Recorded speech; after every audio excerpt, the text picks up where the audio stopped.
Tegul su šventėm į namus ateina viso gėrio gausiai, tai jūs pradžiugina dangus.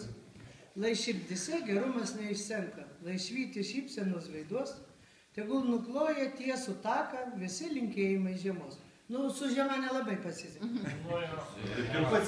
Na štai ir vėl prabėgo metai. Prišauksit vai. Greit kaip visada rengiuosi ir į Miklusėnus. Žinoma, šiemet nežinau, kaip aš juos pasieksiu. Su rovėm nelabai. Na, gal su vertoliotu pabandysiu. Na, manau, pirmiausia vyksiu į Vynuogių devinį. Ir neapsirikau. Čia didelis būrys žmonių. Jauni, gražūs, visi pasipuošę. Ir bobulė čia puiku. O štai matau jauna moteriškutė stovi. Ji laukėsi vaikučių. Bet palaukit, ar čia ne ta pati Vaidutė, kuri kažkada kukliai, nedrąsiai prieš kelis metus, aš ją mačiau ir dar pažymėjau.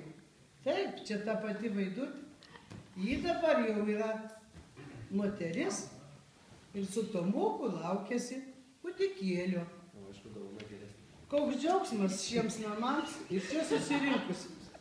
Ačiū Dievui, kad jūs dar mokat ir džiaugtis vieni kitų laimę. Ką tu nespėtum? Rat ir Vaidutei asmeniškai ir jums visiems linkiu didelės sveikatos, sėkmės jūsų nelengvuose darbuose. Kaip jau kartą minėjau, juodas darbas kitiems padaro spalvotą gyvenimą. Praėjo metai, na bet jis ne visiems jis atnešė vien džiaugsmą, kai kam jis atnešė skausmą. Na, bet toks gyvenimas tenka daug sunkių minčių pergyvenimų žmogui iškesti. Taip, ar gražesni. Tomukas su Vaidutė po kalėdų eglute